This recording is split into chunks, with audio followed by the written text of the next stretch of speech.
Picture this rain hammering a wedding chapel, 200 guests waiting, and a CEO in a $15,000 dress slipping out the emergency exit.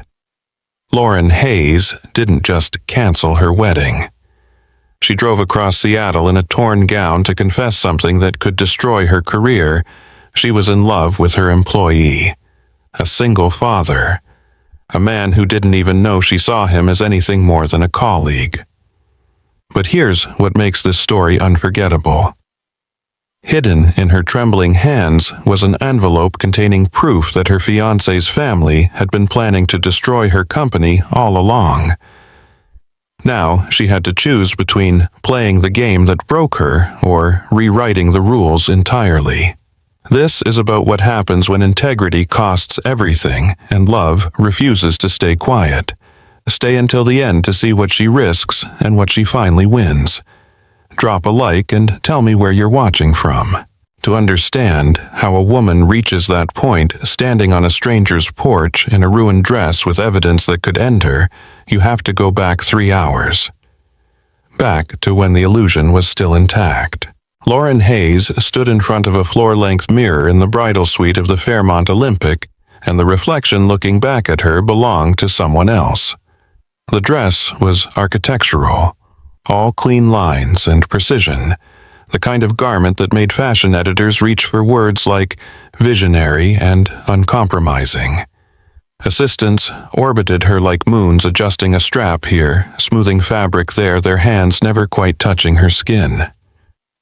Beyond the walls, a string quartet bled through expensive soundproofing Pachelbel rendered in the key of obligation.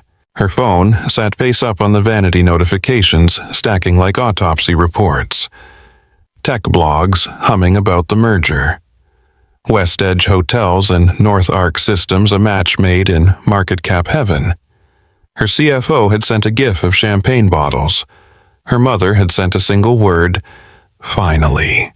Lauren's fingers found the cufflink pinned near her collarbone. Her father's. Sterling silver, engraved with his initials, the kind of object that carries weight beyond its size. He had died 2 years ago on a Tuesday, collapsed at his desk, finishing a proposal that would have saved 30 jobs. The funeral had been standing room only. The will had been simpler than anyone expected. He left her the company, a letter and a single instruction: grow it fearless. She had tried. God, she had tried. A knock interrupted the silence, sharp and entitled. Preston Hale didn't wait for permission before opening the door. He wore his tuxedo-like armor phone pressed to his ear, finishing a sentence about stock options before acknowledging her existence. When he finally looked at her, his smile was the kind photographers loved. Symmetrical. Empty. Preston crossed the room and kissed the air 6 inches from her cheek, already pivoting back toward the hallway. Your people are here, he said. My family's here. The board's seated. After the vows, we dropped the press release. West Edge and North Arc, a powerhouse merger. His voice had the cadence of a pitch deck, every word pre-tested for impact. Lauren watched him in the mirror. Everyone wins, Preston added, but he was looking at his phone when he said it. She turned to face him directly. Everyone. His eyes flicked up briefly, annoyed by the interruption. Babe, we've been over this. Your tech, our hospitality footprint. Synergies across 14 markets. This is what your father would have wanted. Her father had never met Preston. The engagement had happened 4 months after the funeral at a charity gala, where too much wine and too little sleep had made forever sound less terrifying than alone. Preston's family owned half of Seattle's skyline. His mother sat on 3 boards. His last name opened doors that Lauren's degrees and profit margins never could. But her father would have seen through Preston in 30 seconds.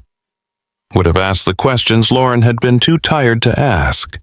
Would have noticed that Preston only touched her in rooms with witnesses. Preston's phone buzzed. He glanced down, thumbs already moving. I have to take this. 5 minutes, then showtime.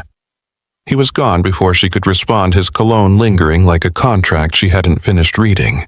Lauren looked at herself again. The woman in the mirror had Lauren's face, Lauren's body, but something essential was missing. She looked like success. She looked like the kind of woman who appeared in keynote presentations about breaking glass ceilings. She looked like every magazine cover her mother had saved in a scrapbook labeled Our Girl. She looked like a lie. The veil sat on a nearby chair tool in silk layered like fog. One of the assistants reached for it and Lauren's chest constricted. The room suddenly felt smaller, the walls pressing in. The quartet outside shifted to something slower, more inexorable. Wedding march territory. The point of no return rendered in violins. Her phone buzzed. Her mother. Lauren answered, pressing the device hard against her ear like it might anchor her. Mom. Her mother's voice came through crisp and certain. Lauren, whatever you're feeling right now is normal. Cold feet. Every bride has them. Lauren closed her eyes. If I do this, it's not for love. Silence on the other end, but not the surprised kind. The calculating kind. Her mother sighed, and Lauren could picture her exactly. Standing in the hotel lobby, champagne flute in hand, smiling at guests while solving her daughter like a spreadsheet. Love is a luxury, Lauren. Your father loved me, yes, but what built our life was respect. Shared goals, stability. Passion fades. What you're building with Preston outlasts butterflies. The call ended before Lauren could find words to argue. Her mother wasn't wrong exactly. Respect and shared goals had built empires. But her parents had also held hands at breakfast. Had slow danced in the kitchen when they thought no one was watching. Had chosen each other every day, not because the merger made sense, but because the alternative was unthinkable. Lauren reached for the door handle, then stopped. Her hand hovered in the air, trembling slightly. Through the wood, she could hear voices gathering, the rustle of 200 people taking their seats. Waiting for her to walk down an aisle toward a man she respected and did not love. Waiting for her to become the woman everyone needed her to be. She thought about Ethan. The thought arrived unbidden the way thoughts of him always did. Quiet. Persistent. Unwelcome in how welcome they felt. Ethan Cole had joined North Arc 18 months ago, hired to overhaul their marketing after a competitor had nearly buried them in a PR war. His resume had been impeccable.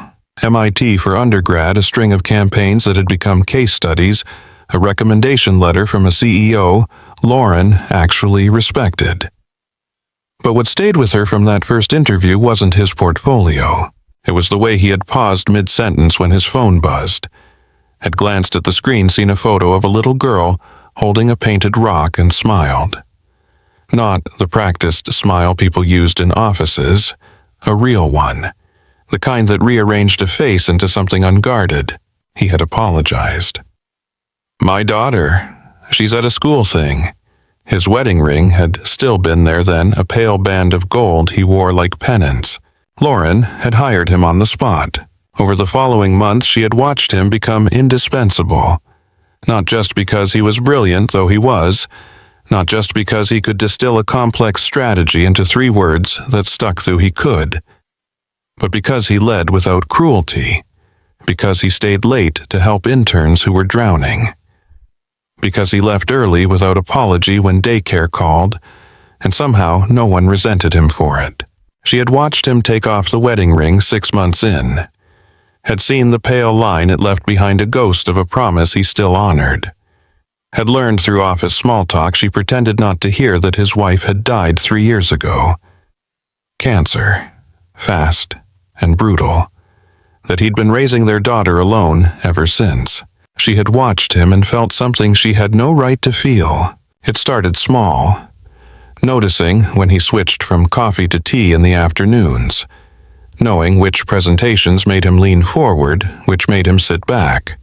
Finding excuses to schedule meetings late in the day when the office emptied and conversations could stretch past agendas.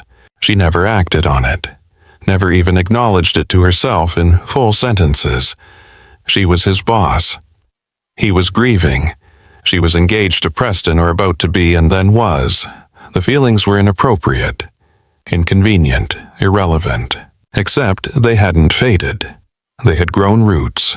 2 months ago, she had stayed late reviewing Q3 numbers, and Ethan had knocked on her open door near midnight. He held 2 cups of chamomile from the kitchen, offered one without asking if she wanted it. They had talked about quarterly targets and customer retention, and somewhere in the middle of a sentence about conversion rates she had realized she was happy. Not successful happy or accomplished happy. The kind of happy that lives in small moments when you're with someone who sees you clearly and doesn't look away. He had left before she could do something stupid. But she had sat in her office for another hour, staring at the empty cup he'd left behind, and known with absolute certainty that she was in love with him. The knowledge had felt like a diagnosis. Now, standing in a bridal suite with 200 people waiting, Lauren looked at the emergency exit. It was marked in red, the kind of sign people ignore until they can't. Her train caught on the chair leg when she turned. She yanked it free, heard stitches pop. Her phone buzzed again. A text from Preston's mother. "You look beautiful. Richard would be so proud." Richard, her father, the man who had taught her that integrity wasn't negotiable, that you could be shrewd without being cruel, that the hardest choices were the ones that asked you to be brave in private where no one would see.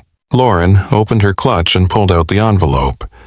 It had arrived yesterday, plain manila, no return address. Inside were printed pages, financial projections, internal West Edge documents, emails. She had almost thrown it away.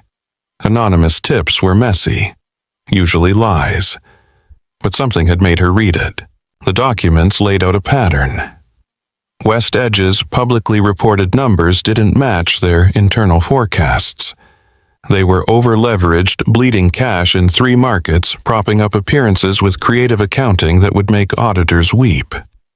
The merger wasn't a partnership, it was a life raft, and the emails made it worse. Preston to his father. "Find her weakness, use it. She'll sign anything if we frame it right." Preston to his COO. "After the honeymoon, we phase her out. Hostile if necessary." The merger was a takeover disguised as a love story, and she had almost walked into it. Lauren pressed the envelope against her chest and made a decision. She moved toward the emergency exit, not the main doors, pushed through into a concrete stairwell that smelled like rain and old paint. Her heels echoed against metal steps. She reached the parking garage, found her car between a Tesla and a Porsche, both decorated with just-married nonsense she would have found charming yesterday. She threw the bouquet onto the passenger seat, white roses already wilting. Got behind the wheel in a dress that cost more than some people's cars. Her hands shook as she pulled up the GPS. There was only one person she trusted. One person who had never wanted anything from her except honesty. One person who made her feel like herself instead of a role she was playing. She typed in the address from memory. A quiet street in Ballard, where the houses were small and real, and children played in yards with dandelions and worn-out grass. Her phone exploded with texts. Preston, her mother, the wedding planner. Each notification a tiny detonation of panic and fury. The last one was from Preston himself. "You don't want to make an enemy of my family." Lauren put the car in drive. Rain started as she pulled onto the street, fat drops that turned the windshield into a kaleidoscope. She drove through downtown past the office towers where she had spent a decade building something that mattered. Past the hotel where her father had shaken hands with investors and told her that money was a tool, not a god. Past the park where she used to eat lunch alone, watching people live smaller, happier lives. The radio played something instrumental. The wipers beat time. Her mascara started to run and she didn't bother fixing it. By the time she reached Ballard, the rain was biblical. She parked badly half on the curb and sat in the car for 3 full minutes breathing. The porch light ahead glowed amber. Inside, a life she had no right to interrupt. A father and daughter having a normal Saturday night. Movie, probably. Popcorn. The kind of evening she had given up chasing years ago. But the envelope in her hands was evidence. and the feelings in her chest were real. And if she drove away now, she would spend the rest of her life wondering what might have happened if she had chosen truth over safety. Lauren opened the car door and stepped into the rain. The cold hit her immediately, soaking through $15,000 of silk in seconds. She walked up the path, careful on the slick stones, her train dragging through puddles. The porch steps creaked under her weight. She raised her hand to knock and for a half second almost turned back. Then the door opened, and Ethan stood there in a hoodie and socks, dish towel over his shoulder, looking at her like she had appeared out of a fever dream. Behind him, a little girl with serious eyes peeked out, clutching a stuffed fox. Lauren's voice came out smaller than she planned, all the speeches she had rehearsed collapsing into 6 words that changed everything. I left him at the altar. Ethan's face cycled through 3 expressions in 2 seconds. Shock, then confusion, then something that might have been concern or might have been fear. His hand tightened on the doorknob. "Lauren, you're my boss." The words hung between them like a barrier neither of them knew how to cross. Behind him, Mia stage whispered to her stuffed fox, "She looks like a princess who got rained on," and the innocence of it nearly broke Lauren in half. She held out the envelope with shaking hands. "Inside are the numbers, Preston's numbers. They're wrong. And if he talks..." A car door slammed somewhere down the street, the sound sharp in the rain. Ethan's phone buzzed in his pocket.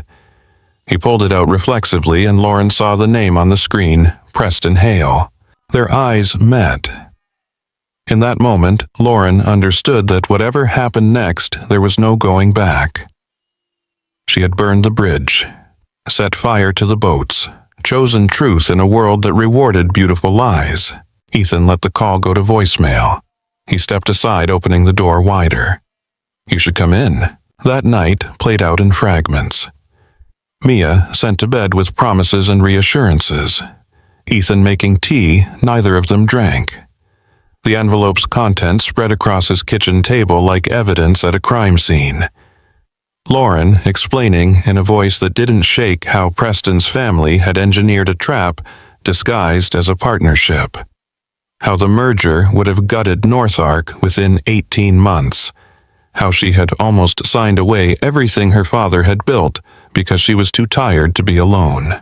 Ethan listened without interrupting. When she finally stopped talking, he asked one question: "What do you need?" Not, "What are you going to do?" Not, "How could you let this happen?" Just, "What do you need?" Lauren looked at him across the table. This man she had loved quietly for 2 years and said the things she had never let herself say. "I need to not be alone in this."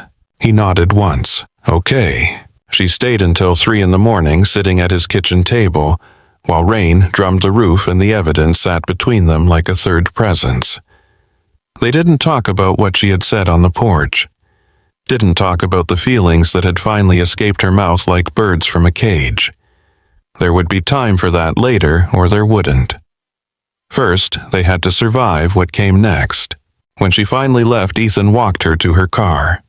The rain had gentled to mist. He put his hand on the door before she could close it. "Lauren, whatever happens tomorrow, you did the right thing." She wanted to believe him. The morning arrived like a sentencing. Lauren drove to North Ark's downtown offices as dawn broke gray and reluctant over Puget Sound.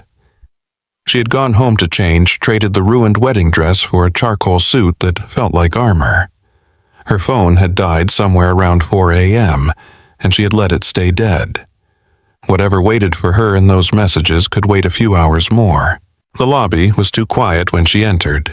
Usually, Monday mornings hummed with controlled chaos. Coffee runs and elevator small talk and the particular energy of a company hitting its stride. But today, people's voices dropped when they saw her. Conversations died mid-sentence. A junior analyst actually turned and walked the other direction. Security waited by the elevator bank. Not the usual friendly nod and badge scan. 2 men in suits with earpieces, the kind of security that showed up when lawyers got involved.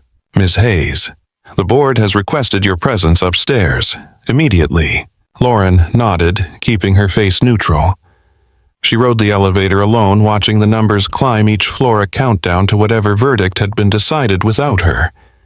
The doors opened on the executive level, and she found her assistant waiting, face pale. "They've been here since 6, the assistant whispered. "Everyone's talking, the photos, the headlines. Lauren, what happened?" Lauren squeezed the woman's shoulder gently. "I'll explain everything. Just not yet." The boardroom doors were closed. Through the glass, she could see 12 people seated around the table. Investors, board members. Ruth Delgado at the head, spine, straight face unreadable. Lauren took one breath, then pushed through. Every head turned. The silence was surgical. Ruth gestured to an empty chair. "Sit down, Ms. Hayes." Lauren remained standing. "I'd prefer to hear the accusations first." Ruth's eyebrow lifted a fraction. "Very well." She slid a tablet across the table. On the screen, headlines multiplied like malware. CEO abandons Groom at altar. Tech leaders scandal. Rocks merger plans. Lauren Hayes.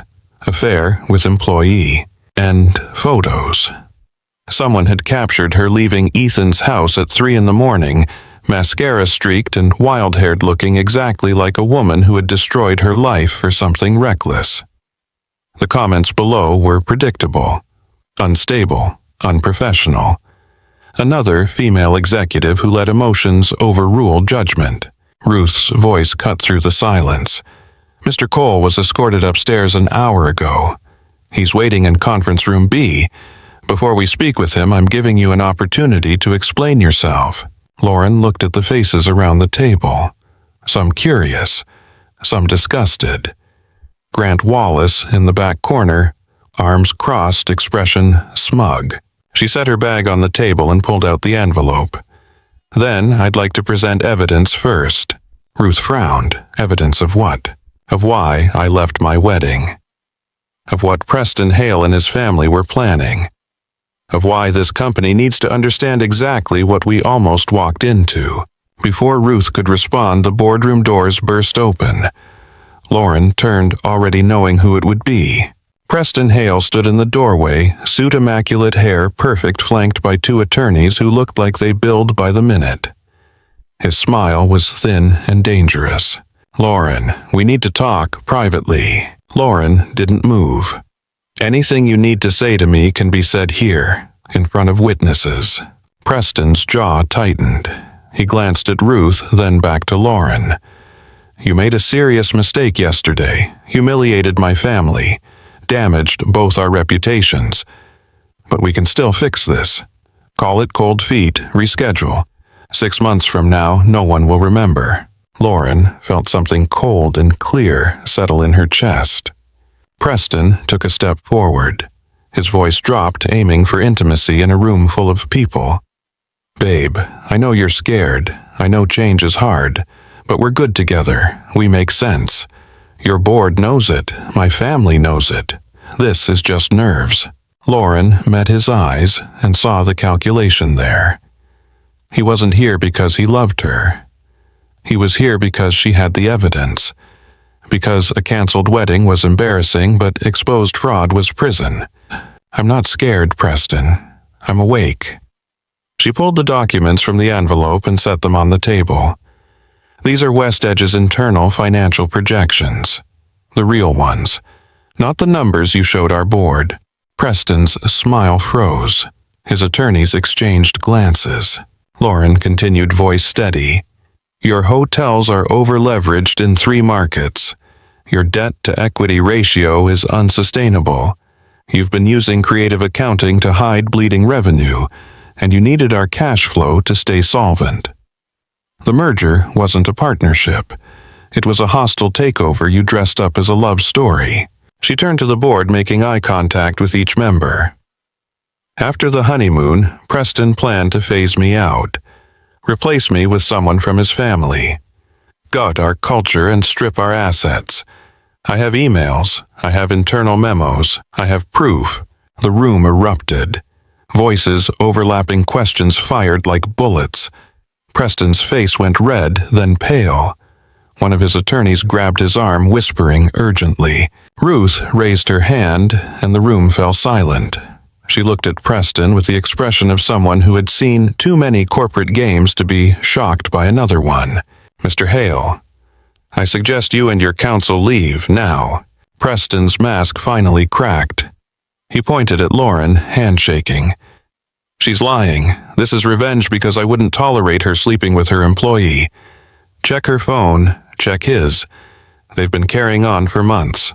Lauren felt the accusation land like a slap, but she didn't flinch. We weren't. But even if we had been, that doesn't change what's in those documents. Preston's lawyer pulled him toward the door, muttering about liability and optics. Preston resisted turning back one last time. You'll regret this, Lauren. My family doesn't forgive. We don't forget. The doors closed behind them. The room exhaled collectively. Ruth picked up the documents Lauren had provided, scanning them with the focused intensity of someone who had built a career on reading between lines. After a long moment, she looked up. Ms. Hayes, these allegations are serious. If true, they represent material misrepresentation and potential fraud. Where did you get this information? Anonymous source, Lauren said. Delivered to me the day before the wedding. Ruth's expression tightened. And you didn't think to bring this to the board immediately. I wasn't sure it was real. I spent that night verifying what I could, cross-referencing with public filings. The numbers don't lie. Westedge is in trouble, and they were using us as a life raft. Grant Wallace leaned forward, his voice dripping concern that fooled no one. This is awfully convenient, Lauren. You humiliate yourself publicly, and suddenly you have proof that your ex-fiancé is a villain. How are we supposed to believe this isn't fabricated? Lauren turned to face him directly. Because you can verify every number in those documents. Because their SEC filings are public record. Because our own due diligence team can audit these projections against reality. She paused. Unless you'd prefer to take Preston's word over documented evidence. In which case I'd wonder why. Grant's face flushed. I'm simply saying that your judgment is clearly compromised. You left your wedding. You were photographed leaving a subordinate's home at 3 a.m. And now you're making accusations that conveniently paint you as a victim instead of... Ruth cut him off. That's enough, Grant. She looked at Lauren. Ms. Hayes, I'm going to ask you a direct question, and I expect a direct answer. Are you involved in a romantic relationship with Ethan Cole? The room held its breath. Lauren thought about lying, about deflecting, about all the ways she could parse words to avoid the truth. But she had spent 2 years hiding, and she was done. I'm in love with him. I have been for a long time. Nothing physical has happened between us. But yes, I love him. The admission hung in the air like smoke. Ruth nodded slowly. And does he know this? As of yesterday, yes. The silence stretched. Then Ruth stood gathering the documents. We're going to verify these claims. In the meantime, Ms. Hayes, you're on administrative leave pending investigation. Both investigations. The financial allegations against Westedge and the appropriateness of your conduct with Mr. Cole. Lauren had known this was coming, but it still felt like a door closing. How long? 2 weeks. Possibly longer. Ruth's face softened slightly. For what it's worth, if these documents are legitimate, you may have saved this company. But you also created a situation that violates our code of conduct. Both things can be true. Lauren nodded. I understand. One more thing. Ruth gestured toward the door. Mr. Cole is still waiting. We'll need to speak with him separately. I'm asking you to avoid all contact with him until this is resolved. No calls, no messages, no visits. Are we clear? Crystal. Lauren left the boardroom with her head high and her heart in her throat. She passed the conference room where Ethan waited, could see his silhouette through the frosted glass, but didn't stop. Couldn't stop. One look at him, and she might break, and she needed to hold it together for a few more hours. The elevator ride down felt longer than the ride up. The lobby was busier now, the morning shift in full swing. She felt eyes tracking her path to the exit.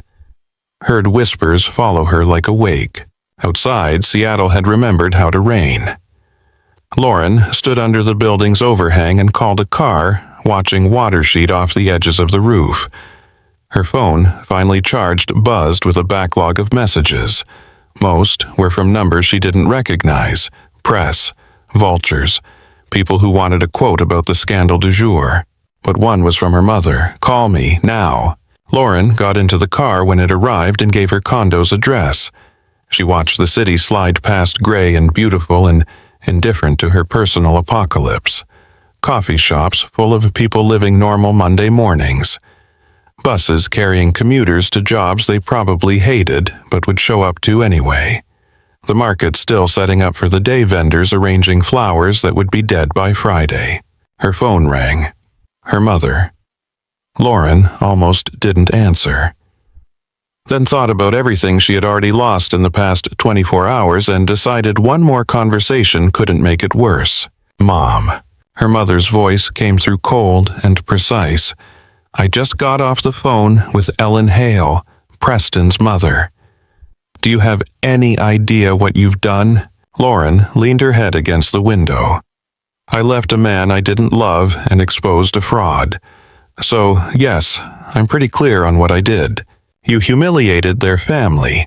You humiliated our family. Ellen is threatening legal action. Breach of promise. Emotional distress. They're talking to every contact we have, every investor, every board connection. You've made us radioactive, Lauren." The car stopped at a red light. A mother and daughter crossed in front, the little girl splashing in puddles, the mother laughing. Lauren watched them disappear into a bakery. "I'm sorry you feel collateral damage," Lauren said quietly. "But I'm not sorry I left." Her mother's silence was pointed. "Then what about this man? This Ethan Cole? Ellen says you've been having an affair." "We haven't. But I love him." "Love." Her mother said the word like a diagnosis. "You threw away a strategic alliance, damaged your reputation irreparably, and put your company in legal jeopardy for love." "Yes." Her mother sighed, the sound heavy with disappointment that Lauren had been hearing her whole life. "You know what your problem is. You think feelings matter more than results. Your father would be devastated." Lauren felt something crack open in her chest, sudden and painful. "My father taught me that integrity isn't negotiable, that you can't build anything real on a foundation of lies. He would understand what I did." Her mother laughed bitter and short. "Your father was a romantic. It's what killed him. Working himself to death for people who didn't appreciate it, believing that doing right mattered more than getting ahead. I loved him desperately, Lauren, but I learned from watching him that love without strategy is just slow suicide." The light turned green. The car moved forward. "So what do you want me to do, Mom?" "Go back. Apologize. Marry a man who was planning to destroy my company. I want you to grow up. To understand that respect and partnership outlast passion. To stop throwing away everything we built because you finally noticed an employee who was decent to you. Ethan is more than decent, and I'm done pretending that a life of strategic compromises is the same as a life worth living." Her mother was quiet for a long moment. When she spoke again, her voice was softer, but no less cutting. "When this falls apart, because it will, don't call me. I won't say I told you so, but I won't help you pick up the pieces either." The call ended. Lauren sat with the phone in her lap, watching rain turn the windows into abstract art. The car pulled up to her building, a glass tower in Belltown with views of the Sound and amenities she never used. She thanked the driver and rode the elevator to the 23rd floor, her footsteps echoing in a hallway designed to feel exclusive, and instead just felt empty. Inside her condo, everything was exactly as she had left it Saturday morning. Coffee cup in the sink. Magazine open on the counter. Dry cleaning still in the plastic hanging on the bedroom door. The life of a woman who had expected to return married and merged and moving forward according to plan. Lauren dropped her bag and walked to the floor-to-ceiling windows. The city spread below like a circuit board, connections lighting up and dying power flowing through paths of least resistance. She could see the Space Needle, the piers, the container ships waiting patient in the harbor. From up here everything looked orderly, manageable, like problems were just patterns you could solve with the right algorithm. Her phone buzzed. Not a call this time, a news alert. North Arc Systems CEO Lauren Hayes under investigation following wedding day scandal. She opened the article. Someone had already leaked details. Anonymous sources claiming inappropriate relationship with subordinate. Questions about judgment and leadership. Speculation about the company's future. Her name, her father's name, reduced to clickbait and comment sections. The article included photos. Her and Ethan at a company event 6 months ago, standing close but not touching. Security footage of her leaving his house that night. A picture of Preston looking devastated outside the hotel, his mother's hand on his shoulder, both of them the picture of dignified suffering. Lauren scrolled through the comments knowing she shouldn't, but unable to stop. Another female CEO who can't separate personal from professional. She destroyed that man's life on his wedding day. Sociopath behavior. Bet she's been sleeping with the employee for years. Tale as old as time. There were defenders too, but they were drowned out by the tide of judgment and speculation, and the particular viciousness people reserved for women who made choices they didn't understand. Lauren set the phone down and stared at her reflection in the window. The woman, looking back, was exhausted. Hair falling out of its pins, a suit rumpled from hours in meetings and cars. The face of someone who had chosen truth and was learning what truth cost. Her phone buzzed again. A text from a number she didn't recognize. You wanted to play hero. Enjoy the consequences. Preston. Another buzz. A photo. Her and Ethan taken through his kitchen window that first night. The image was blurry, but clear enough. 2 people at a table, documents between them, their faces serious. It looked intimate. It looked like exactly what Preston wanted people to think it was. A third buzz. This time a link to a gossip site. The photo was already there, posted 20 minutes ago. The headline, Tech CEO's Secret Midnight Meeting with Employee She Claims to Love. Lauren felt the walls closing in. Preston wasn't just coming for her professionally. He was going to destroy her personally. Make sure that even if she survived the board investigation, her reputation was scorched earth. Make sure no one would ever believe her side of the story. She thought about calling Ethan. Wanted desperately to hear his voice, to know he was okay, to warn him that this was going to get worse before it got better. But Ruth had been clear, no contact. And breaking that rule now would only give Preston more ammunition. So, Lauren stood alone in her expensive condo with its empty rooms and its view of a city that didn't care, and she let herself feel it. All of it, the fear and regret and fury and grief. Let it crash through her like a wave, brutal and cleansing. When it passed, she was still standing. She walked to her home office, powered up her laptop, and started making a list. Lawyers she would need. Documents she would need to gather. People she could still trust. The fight ahead wouldn't be fair. Preston had money and connections, and a family who treated vengeance like a competitive sport. But Lauren had something they didn't. She had the truth, and she had finally stopped being afraid of what it cost to tell it. Outside, the rain continued. The city lights came on as evening approached. And somewhere across town, in a small house in Ballard, a man was probably tucking his daughter into bed, reading her a story, being the kind of father who showed up every single day. Lauren closed her eyes and held that image. Let it be enough for now. 2 weeks felt like 2 years. Lauren spent the first 3 days in her condo working through documents and lawyer consultations while the internet decided who she was. A homewrecker, a hero, a cautionary tale, a feminist icon. Everyone had an opinion about a situation they understood in headlines and hot takes. Her lawyer, a sharp woman named Diane Chen, who had built a career defending executives in impossible positions, laid out the landscape with clinical precision. Preston's family was leveraging every connection they had. Quiet pressure on investors, whisper campaigns about Lauren's stability, legal threats that were mostly performance but enough to create doubt. But the documents Lauren had provided were legitimate. Diane's forensic accountant had verified the discrepancies. West Edge was exactly as over-leveraged as the anonymous source had claimed. The question wasn't whether Preston had lied. The question was whether the board would care more about the lie or the scandal around how it was exposed. On day 4, Ruth called. The board had voted to end Lauren's administrative leave early. She could return to work, but with conditions: regular check-ins with HR, complete transparency about any communication with Ethan Cole, and an understanding that the investigation into both the West Edge allegations and the conduct violations was ongoing.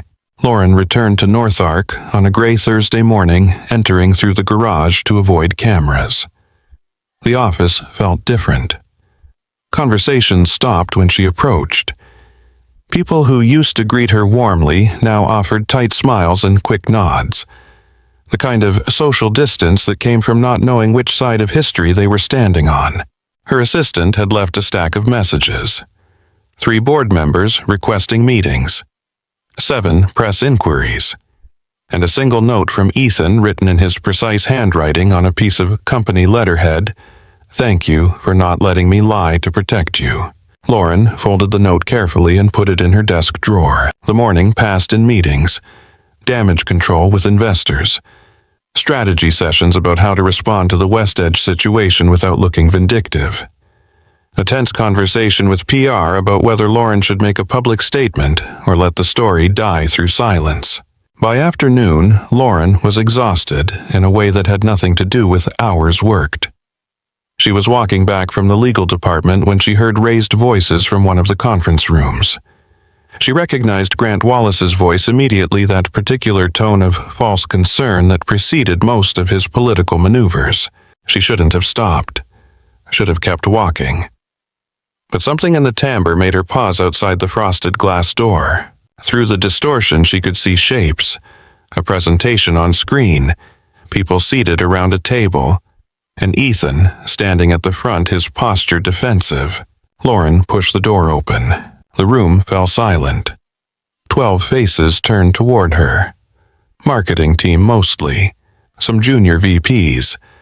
Grant Wallace in the back corner, arms crossed, expression triumphant. Ethan stood by the screen, his jaw tight, a laptop open in front of him. On the display behind him, slides that were clearly wrong. Numbers that didn't match anything Lauren had seen in their strategy documents. Charts with axes that made no sense. It looked like someone had taken a professional presentation and ran it through a random generator. Grant spoke first, voice dripping concern. "Lauren, glad you're here. We were just discussing Mr. Cole's quarterly projections. Some concerning discrepancies in his data." Lauren looked at Ethan. His face was carefully neutral, but she could see the tension in his shoulders. The way his hands were pressed flat against the table, keeping them steady. "What happened?" Lauren asked quietly. Ethan's eyes met hers briefly. "Someone altered my presentation. These aren't my slides." Grant laughed, the sound sharp. "That's quite an accusation. You're saying someone sabotaged your work." "I'm saying these numbers are wrong and I can prove it." Ethan reached for his laptop, but Grant interrupted. "Come on, Cole. Maybe you've been distracted lately. Personal life bleeding into professional performance. It happens to the best of us." The implication hung heavy. Several people shifted uncomfortably. Lauren felt rage spike hot in her chest, but before she could respond, Ethan spoke. His voice was even, almost gentle. "That's an interesting theory, Grant. But here's what actually happened." He plugged a USB drive into the port, pulled up a new file. The screen changed. The real presentation loaded. Numbers that made sense. Charts that told a coherent story. A strategy that was both ambitious and achievable. "These are my slides. I keep backups. I also keep logs of when files are accessed and modified. He clicked to a different screen code and timestamps filling the display. Someone accessed the shared drive this morning at 6:43 and replaced my presentation with corrupted data. The IP address traces back to a workstation on the executive floor. The room went very still. Ethan continued his tone, never changing. It can confirm this in about 10 minutes, but I'm happy to wait if anyone wants to check. Grant's face had gone pale, then red. This is absurd. You're making wild accusations instead of taking responsibility for sloppy work. Ethan met his gaze directly. I'm stating facts. Someone tried to make me look incompetent in front of my team. Either it was random, which seems unlikely, or it was targeted. Either way, it will figure it out. Lauren spoke carefully. I think that's a good idea. She pulled out her phone, texted IT security. Send someone to conference room 4B immediately. Possible security breach. The meeting dissolved after that. People left quickly, not wanting to be associated with whatever was unfolding.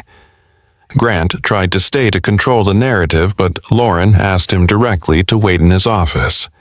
He left with his dignity barely intact. Within 20 minutes, IT confirmed what Ethan had already known. The files had been accessed from Grant Wallace's workstation. Whether Grant had done it himself or given someone else access, he was responsible. Lauren stood in the conference room after everyone else had gone, watching Ethan pack up his laptop. The silence between them felt vast. You didn't have to do that, she said finally. Ethan looked up. Stand your ground. You could have let it go. Rescheduled the presentation. He shook his head. I wasn't defending myself, I was defending the truth. Same thing you did. Lauren felt something shift in her chest. The weight she'd been carrying since that night on his porch, the fear that she had dragged him into a mess he didn't deserve, eased slightly. This is going to get worse before it gets better, she said. Preston's family won't stop. Grant clearly has an agenda. People are going to keep pushing, keep testing, keep trying to find cracks. Ethan closed his laptop, met her eyes. Then we hold the line. The words were simple, but they landed like a promise. Lauren wanted to say more. Wanted to ask how Mia was handling all of this, whether he was okay, whether the past 2 weeks had felt as long for him as they had for her. But she could see the camera in the corner of the conference room, the red light blinking. Everything was documented now. Every conversation potential evidence. So instead she said, I'm glad you're okay. And he said, you too. And they both knew it meant more than the words conveyed. That evening, Lauren worked late reviewing the damage from Grant's sabotage attempt and putting together a plan for how to address it. When she finally looked up, the office was dark except for emergency lighting. She could see the city through the windows, a constellation of lit offices, where other people were also working too late, also trying to hold something together. Her phone buzzed. A text from a number she didn't recognize. Mia's movie night is tomorrow. Pizza. Disney. She asked if the Rain Princess could come. Lauren stared at the message for a long time. It was from Ethan, obviously. A new number, probably a burner phone, something that wouldn't show up in official records. The kind of workaround people used when they needed to communicate but weren't supposed to. She shouldn't go. Ruth had been clear about avoiding contact. Every interaction was a risk, more ammunition for people who wanted to paint this as an affair instead of what it actually was. But Mia had asked. A 5-year-old who had lost her mother and was watching her father navigate something complicated and probably scary. A little girl who called her the Rain Princess and didn't care about scandals or board investigations. Lauren typed back, is that wise? The response came quickly. Probably not. Then, but I make really good pizza. Lauren smiled despite everything. What time? 6. Ballard address you already know. Back door this time. Fewer sightlines from the street. She shouldn't. But she was tired of shouldn't. Tired of letting fear make her decisions. I'll bring napkins. The next evening, Lauren drove to Ballard in her oldest car, a Honda she kept for errands and never for business. She wore jeans and a sweater, hair pulled back, no makeup. trying to look like someone who wasn't news. She parked 2 blocks away and walked through the alley the way Ethan had suggested. The back gate opened quietly. His yard was small and lived in a tire swing hanging from an old maple chalk drawings fading on the concrete patio. Through the kitchen window she could see movement. Ethan in an apron. Mia on a stool helping with something. Lauren knocked softly. Ethan opened the door, and for a second they just looked at each other. 2 weeks had put new lines around his eyes. She wondered what he saw in her face. "Hi," she said. "Hi." He stepped aside and she entered a world completely different from her condo. This house smelled like yeast and tomato sauce. The refrigerator was covered in crayon drawings and spelling tests. A basket of clean laundry sat on the couch waiting to be folded. It was chaotic and warm and lived in, and Lauren felt something in her chest ease that she hadn't realized was tight. Mia appeared from the kitchen, face serious. "You came," I promised. Mia considered this, then nodded. "Do you know how to make pizza?" "Not really." "Good, I'll teach you." The next hour passed in a kind of dream. Mia demonstrating how to stretch dough, her small hands confident. Ethan chopping vegetables with the efficiency of someone who had done this 1,000 times. Lauren following instructions, laughing when she made a mess, feeling more relaxed than she had in months. They ate at the kitchen table, paper plates because fewer dishes. Mia told elaborate stories about her kindergarten class. Something about a boy named Marcus who claimed he could talk to squirrels. Ethan listened with the focus of someone who understood that small stories mattered, that paying attention was its own form of love. Lauren watched them and felt her heart crack open. After dinner, they moved to the living room. Mia's choice, Frozen, a movie Lauren had never seen, but Mia could apparently recite from memory. They settled on the couch, Mia between them initially, but within 20 minutes she had migrated to Ethan's lap head, heavy with approaching sleep. Lauren pulled her feet up under herself, let herself relax into the worn cushions. The movie played all ice magic and sisterhood. Mia's breathing slowed, deepened. Ethan shifted carefully, trying not to wake her. On the wall across from them, Lauren noticed a memory board. Photos pinned with care. Ethan and Mia at the zoo. Mia's first day of school. Birthday parties and camping trips. And a blank space in the corner, rectangular and obvious, where something used to be. Lauren nodded toward it. "Can I ask?" Ethan followed her gaze. "Sarah, my wife. Mia took the photo down about 6 months ago.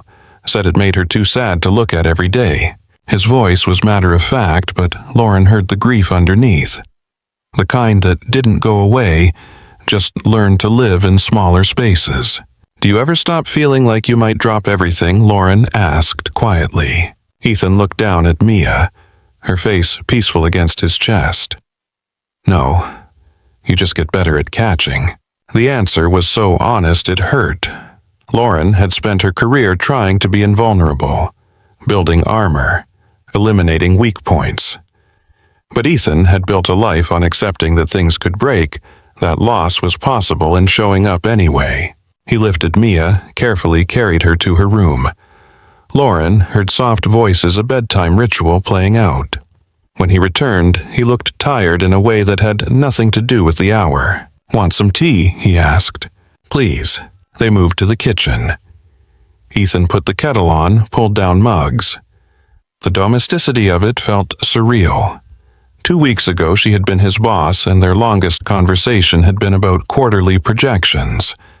Now they were making tea in his kitchen, while his daughter slept down the hall, and somehow it felt more natural than anything in her carefully constructed life. The kettle whistled. Ethan poured, handed her a mug. Their fingers brushed. Lauren set the mug down suddenly, unable to hold anything. "I need to tell you something." Ethan waited. "I don't know if we can make this work. The timing is terrible. The optics are worse. My reputation is already shredded, and being associated with me will damage yours. The board is watching everything. Preston's family is waiting for us to make a mistake. Every moment we spend together gives them ammunition. She took a breath. But I'm in love with you. I have been for 2 years, and I'm tired of pretending that love is less important than strategy. My mother built a life on respect and shared goals, and she ended up bitter and alone. My father built a life on integrity and showing up, and people still talk about him like he mattered. Lauren met his eyes. I want to matter. Not in boardrooms or headlines. I want to matter to someone who sees me. All of me. The parts that are competent and the parts that are terrified. The person I am at 2 a.m. when I can't sleep because I'm afraid I'm failing. The person I am right now in your kitchen, more scared than I've ever been. Ethan set down his mug. Crossed the small space between them. His hand came up gentle, tucking a strand of hair behind her ear. You already matter, he said quietly. You mattered before you showed up on my porch. You mattered when you were just my boss who stayed late helping interns and remembered everyone's coffee order. You matter because of who you are, not what you accomplish. His thumb traced her cheekbone. And I'm scared too. Mia lost her mother. I can't bring someone into her life who might not stay. But I've watched you for 2 years too. Watched you choose difficult, right over easy wrong. Watched you build something that matters while everyone around you took shortcuts. You're the bravest person I know. His forehead touched hers. So yes, the timing is terrible. Yes, we'll probably make mistakes. But I'm done pretending I don't want this. Lauren's breath caught. Then what do we do? Ethan smiled slightly. We do it right. We tell HR. We establish boundaries. We follow every rule we can follow. And we trust that doing things honestly counts for something. The kiss happened slowly. A question more than an answer. Tentative and careful and absolutely certain. His hand cradled the back of her head. Her fingers curled into his shirt. The world narrowed to just this, 2 people choosing each other despite every reason not to. When they broke apart, Lauren was crying. Ethan wiped her tears with his thumb, and she laughed, shaky and real. I have to go, she whispered. If someone sees my car. I know. He walked her to the back door. The night was clear for once, stars visible between clouds. Lauren turned back before leaving. See you Monday. Ethan nodded. Monday. She walked through the dark yard, through the alley, back to her car. Started the engine and sat for a moment, hands shaking, heart racing. She had just made everything more complicated. Given Preston more ammunition. Risked everything she had fought to protect. And she had never felt more certain of anything in her life. Monday morning, Lauren arrived early and went straight to HR. The department head, a woman named Karen Reeves, who had been with the company since its startup days, looked unsurprised to see her. I'm here to make a disclosure, Lauren said. Karen gestured to a chair. I figured. Lauren sat spine straight and said the words clearly. I'm romantically involved with Ethan Cole. Nothing physical has happened while he was under my supervision, but my feelings have existed for approximately 2 years. As of last Friday, those feelings became mutual and acknowledged. Karen made notes face neutral. And what are you proposing? Ethan should be moved outside my direct chain of command. I should recuse myself from any decisions affecting his employment compensation or advancement. We need a conflict of interest barrier established immediately. Karen nodded. That's reasonable. She looked up. This is going to be scrutinized heavily, you understand. Given the timing. Given the Preston situation. I understand. People will say you're making decisions based on emotion instead of logic. That you're prioritizing personal desire over company welfare. Let them say it. The decisions I'm making are designed to protect the company. Moving Ethan eliminates any perception of favoritism. Following disclosure protocols shows we're operating in good faith. If someone wants to argue that transparency is worse than hiding, they're welcome to make that case to the board. Karen studied her for a long moment. You really love him. It wasn't a question, but Lauren answered anyway, yes. Karen Seed closed her file. Okay, I'll draft the paperwork. Ethan will need to come in separately to confirm. And Lauren. She met Lauren's eyes. I hope it works out. I've seen a lot of office relationships. Most fail because people aren't honest about them. You're being honest. That counts for something. An hour later, Ethan sat in the same chair signing the same forms. Karen explained the protocol. He would transfer to a different division report to a different VP. Any interaction with Lauren would be documented. Any hint of favoritism would be investigated. Ethan signed without hesitation. Whatever it takes to do this right. After he left, Karen called Ruth Delgado. The board chair arrived 20 minutes later, read through the paperwork with her lawyer's eye for detail. This is appropriate, Ruth said finally. She looked at Karen. Make sure it's filed publicly. We're not hiding this. We're handling it transparently. Agreed.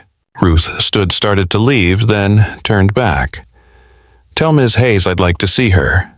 This afternoon. My office. Lauren arrived at Ruth's office at 3, prepared for anything. But Ruth didn't launch into accusations or warnings.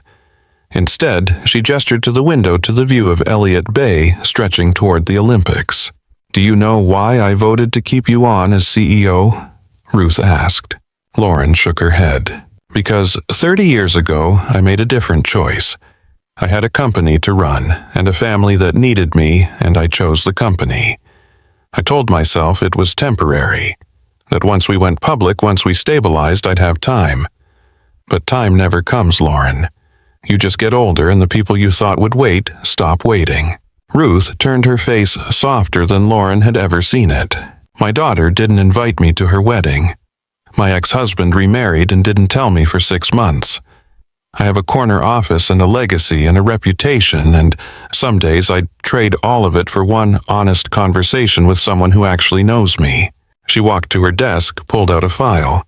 These are the preliminary results from the West Edge investigation. The SEC is interested. Preston's lawyers are scrambling. You were right about the fraud. You saved this company. Ruth slid the file across the desk.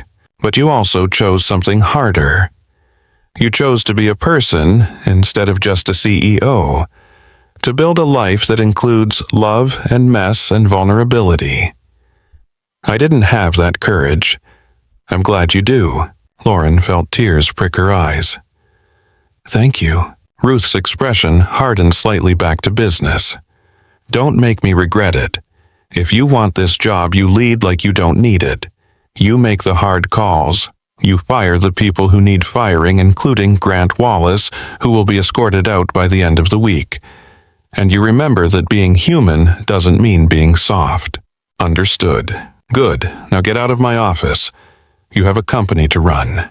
Lauren left with the file under her arm and something like hope in her chest. The hallway was empty, the afternoon sun slanting through high windows. She took the stairs instead of the elevator, needing the movement, needing to feel her body working. On the landing between floors, she found Ethan waiting. He shouldn't have been there. They both knew it. But he was leaning against the railing, looking at his phone, and when he saw her, he smiled. How did it go? He asked. We're doing this right. Yeah. He pushed off the railing, came closer, but didn't touch. They stood in the stairwell, professional distance maintained, and Lauren felt the future stretching ahead.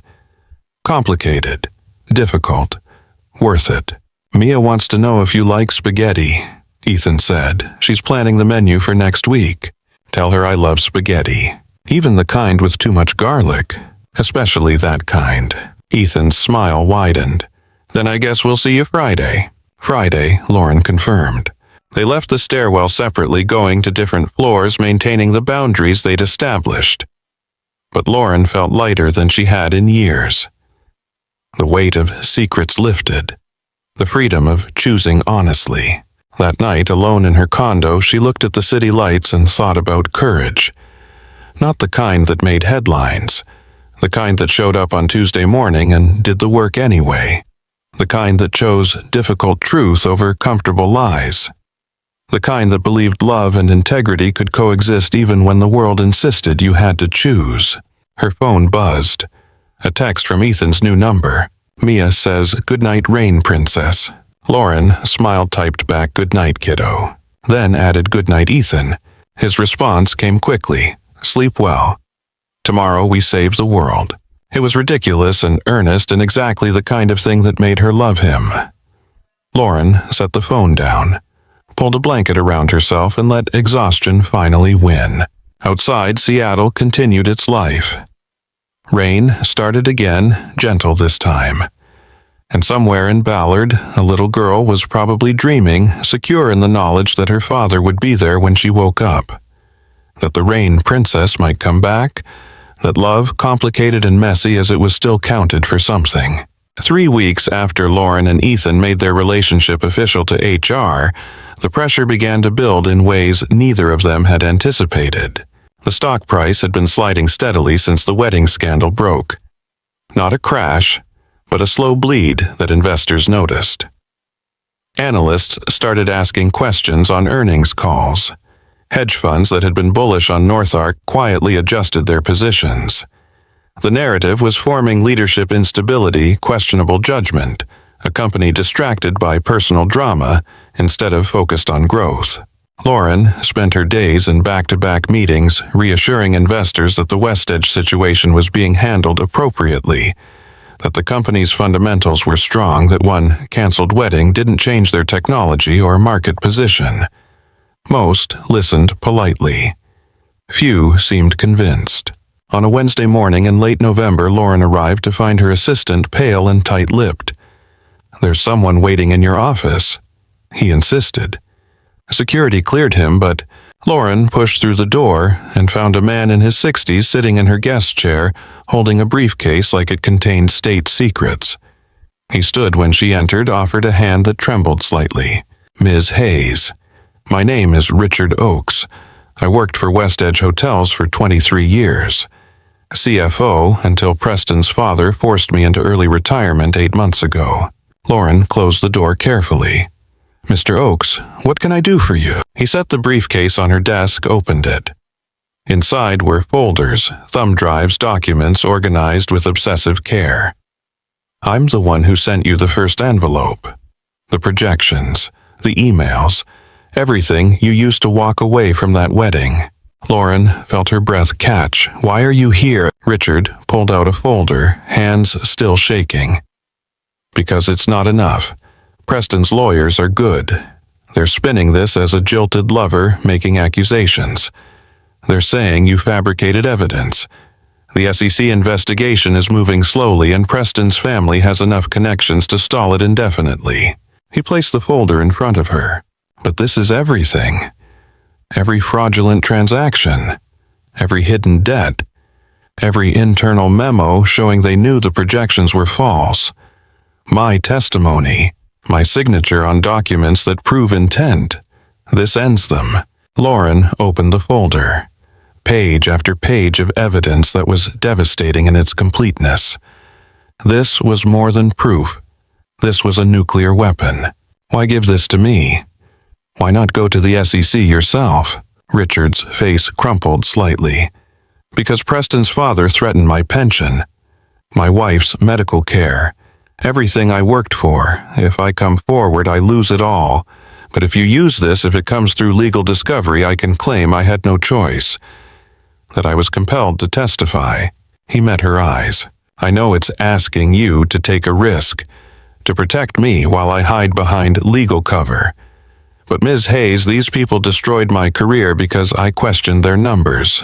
They'll do the same to you if given the chance." Lauren looked at the evidence, then at the man who had assembled it. A whistleblower who wanted justice but also wanted survival. It wasn't heroic, it was human. "If I use this, it needs to be soon," Lauren said quietly. "There's a board meeting Friday. Major investors. Some are pushing a no-confidence vote."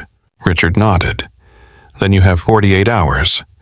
After that, I'm going dark, destroying my copies, pretending this conversation never happened." He stood close to the briefcase, left it on her desk. At the door, he paused. For what it's worth, you did the right thing leaving that altar. Preston Hale is his father's son. You would have woken up one day and found yourself erased from your own company. Then he was gone. Lauren sat alone with the briefcase, feeling the weight of it. This evidence would end the investigation in her favor, would prove beyond doubt that she had been targeted, that her judgment had been sound, that leaving the wedding had been the only rational choice. But using it meant gambling with another person's livelihood. Meant Richard Oakes could lose everything if Preston's lawyers connected the dots. Meant winning by putting someone else in the line of fire. She pulled out her phone, texted Ethan. "Can you come to my office? Need a second opinion." He arrived 10 minutes later, closing the door behind him. They had gotten better at managing the optics, professional distance in public, honesty in private. Their Friday dinners with Mia had become the anchor of Lauren's week, the place where she remembered why any of this mattered. Ethan looked at the briefcase, then at her face. "What happened?" Lauren explained. "Richard Oakes. The evidence. The impossible choice between winning and protecting someone who had already sacrificed too much." Ethan read through some of the documents, his expression darkening. "This is damning. This ends Preston." Lauren nodded. But at what cost? Ethan set the papers down, leaned against her desk. "What does your gut say?" "That's what I'm asking you." He shook his head gently. "No. You already know the answer. You're just afraid of it." Lauren looked out her window at the city. The Space Needle rising like a promise. The ferries cutting white lines across gray water. People down there living lives that didn't require impossible choices. "I'm tired of playing by rules designed for me to lose," she said quietly. "Preston's family has money and lawyers and connections. They can drag this out for years, bleed the company dry with legal fees, turn public opinion against us through media they control. Meanwhile, we're supposed to take the high road and hope justice somehow prevails." Ethan waited. Using this evidence is the smart play, the winning play. It's what any reasonable person would do. But it feels like becoming the thing I'm fighting against. Using people as tools. Treating someone's safety as collateral damage. Winning at any cost. She turned to face him. "My father used to say that how you win matters as much as whether you win. That you have to look at yourself in the mirror the next morning and live with the choices you made. I thought that was naive, romantic. The kind of thing that got him killed working too hard for too little return." Ethan's voice was steady. "And now I think maybe he was right. Maybe the only way to fight corruption is to refuse to become corrupt. Even when it's harder, even when it costs more." Lauren picked up one of the folders, felt the weight of the information inside. "If I use this, I win. But Richard Oakes loses. And I prove that I'm willing to sacrifice people to get what I want. That love and integrity were just words I said to sound principled." She set it down. "If I don't use it, I might lose the board vote. Might lose the company. Might prove every critic right who said I let emotion override judgment. But at least I'll know I didn't trade someone's life for a headline." Ethan crossed to her close enough that she could feel his warmth, but not touching. They were careful about that at work, about maintaining boundaries even in private spaces where cameras might watch. "You're going to do the right thing," he said. "You always do. It's one of the reasons Mia adores you. She sees someone who chooses hard over easy." Lauren felt tears prick her eyes. What if the right thing loses? Then we lose, and we figure out what comes next. The simplicity of it nearly broke her. No caveat, no strategic recalculation. Just acceptance that some things mattered more than outcomes. Lauren took a breath, made her decision. "Will you be there Friday at the board meeting?" Ethan shook his head. "Not my place. I'm not in your reporting line anymore, remember. I'll be with Mia. Making lunch. Probably eating it myself when she decides she's not hungry. Living a life that doesn't depend on boardroom victories." Lauren smiled despite everything. "That sounds nice." "It is. You should try it sometime." He moved towards the door, paused with his hand on the handle. "Lauren, Whatever happens Friday, you're already the person your father hoped you'd be. You don't need the board to validate that. After he left, Lauren sat with Richard Oakes's briefcase for another hour. Then she locked it in her safe. Unopened folders returned carefully to their original order. She had 2 days to prepare for the board meeting. 2 days to build a case for her leadership that didn't rely on destroying someone else.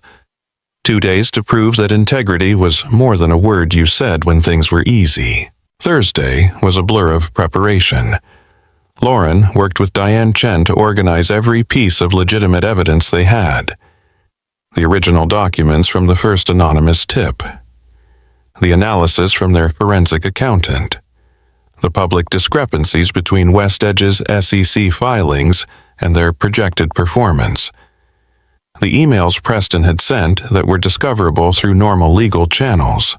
It wasn't as comprehensive as Richard's nuclear option, but it was enough to establish reasonable doubt, enough to show that Lauren hadn't fabricated the allegations, enough to suggest that the SEC investigation was warranted. Diane looked at the assembled evidence, then at Lauren. You know they might not care, right? Sometimes the story is more powerful than the truth. Unstable female CEO versus established hotel family. You know which narrative sells. Lauren met her eyes. Then I make them care. That evening, Lauren sat in her condo and wrote her remarks. Not a speech, not talking points.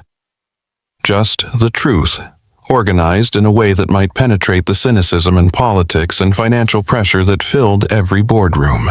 Her phone buzzed. Ethan, Mia wants to know if you need a good luck charm for tomorrow. She's offering to lend you her stuffed fox. Lauren smiled, typed back. Tell her that's the best offer I've had all week. But Mr. Fox should stay with her. I'll carry her in my heart instead. The response came with a photo. Mia, giving a thumbs-up fox tucked under her arm, gap-toothed smile that made Lauren's chest ache. You've got this, Ethan added. We believe in you. Lauren set the phone down and let herself feel it. The support of a man who had already lost too much. The faith of a little girl who saw the world in simple truths. The memory of her father who had built a life on principle and died believing it mattered. She finished her remarks near midnight, read them through once, then closed her laptop. Tomorrow would come regardless. All she could control was who she chose to be when it arrived. Friday morning, Lauren dressed carefully. A navy suit, her father's cufflink pinned near her lapel. Minimal makeup. Hair pulled back. The armor of someone who had nothing left to hide. She arrived at North Ark an hour before the meeting, walked through the office greeting people by name. Some avoided her eyes. Others offered tentative smiles. The ones who mattered, the ones who had watched her lead for years, nodded with something like respect. The boardroom filled slowly. 12 chairs each representing millions in investment and years of influence. Ruth Delgado, at the head, expression unreadable. Grant Wallace, in his usual corner, smug despite the investigation into his sabotage. Investors Lauren had courted for years, their faces carefully neutral. And in the back, 2 representatives from Preston's family. Not Preston himself. He was too smart for that. But his proxies there to watch and wait and report back. Ruth called the meeting to order at 9 sharp. Let's begin. Ms. Hayes, you requested this gathering. The floor is yours. Lauren stood, papers in hand, but not planning to read from them. She needed to do this from memory, from conviction. Thank you for being here. I know the past month has been difficult. For the company, for our investors, for everyone who believed in what we were building. She paused, making eye contact around the table.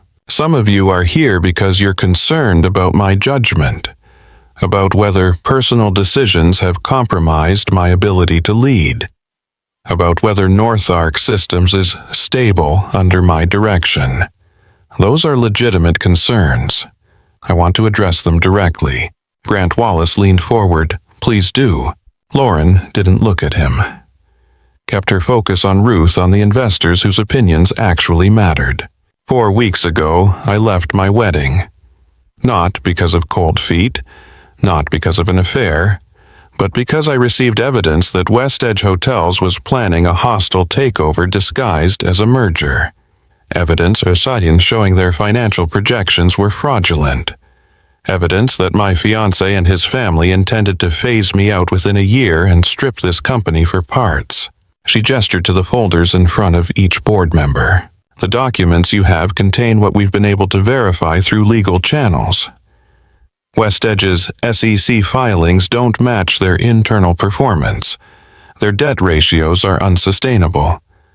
Their expansion plans are built on capital they don't have.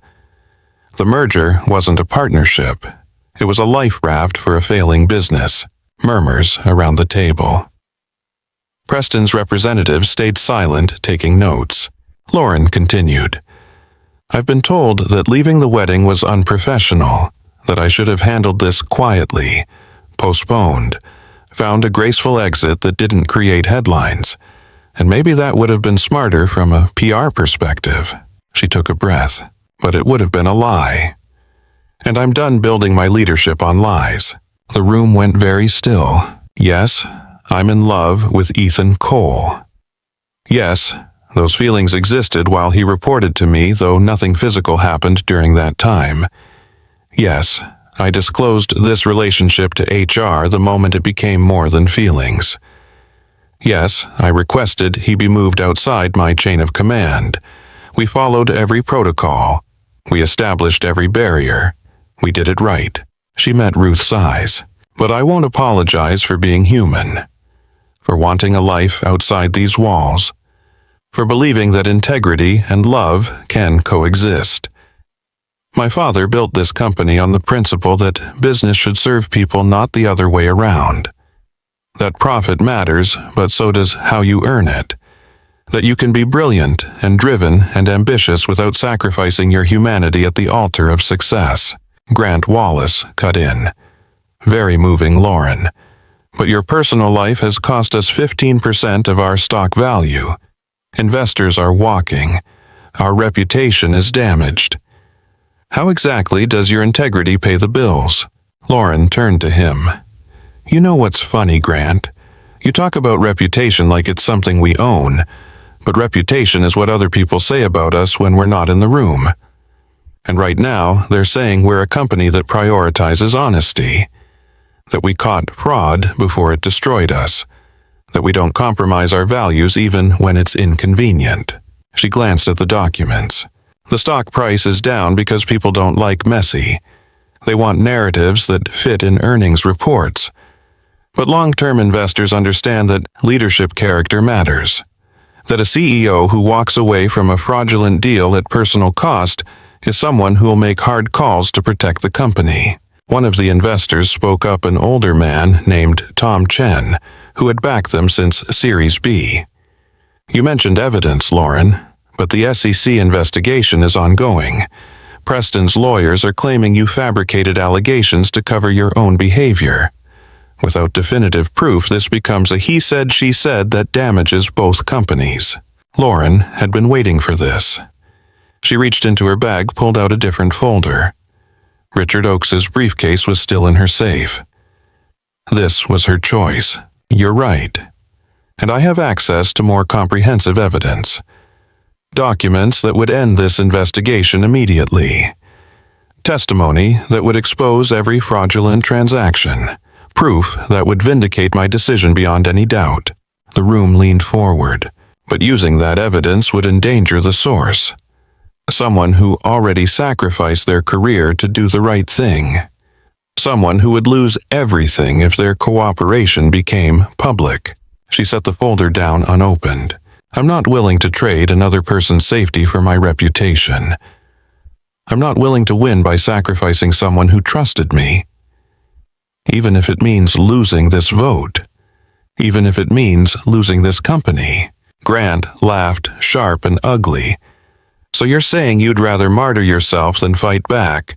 That's not leadership, Lauren. That's weakness. Lauren looked at him directly. No, Grant. It's called integrity. Something you demonstrated you don't understand when you sabotaged Ethan Cole's presentation to make him look incompetent. It traced that back to your workstation, by the way. You're welcome to contest those findings, but the logs don't lie. Grant's face went white. I don't know what you're... Ruth interrupted. Mr. Wallace will address your situation separately. She turned to Lauren. Continue, please. Lauren faced the full board. I understand if you want to remove me. I understand if you think someone else should lead this company, but I won't win by becoming the thing I'm fighting against. My father taught me that how you win matters as much as whether you win, that you have to look at yourself in the mirror the next morning and live with the choices you made. She touched the cufflink at her lapel. I can live with losing. I can't live with winning through cruelty. The silence that followed felt eternal. Then Ruth Delgado stood. The board chair's presence filled the room in a way that had nothing to do with physical size.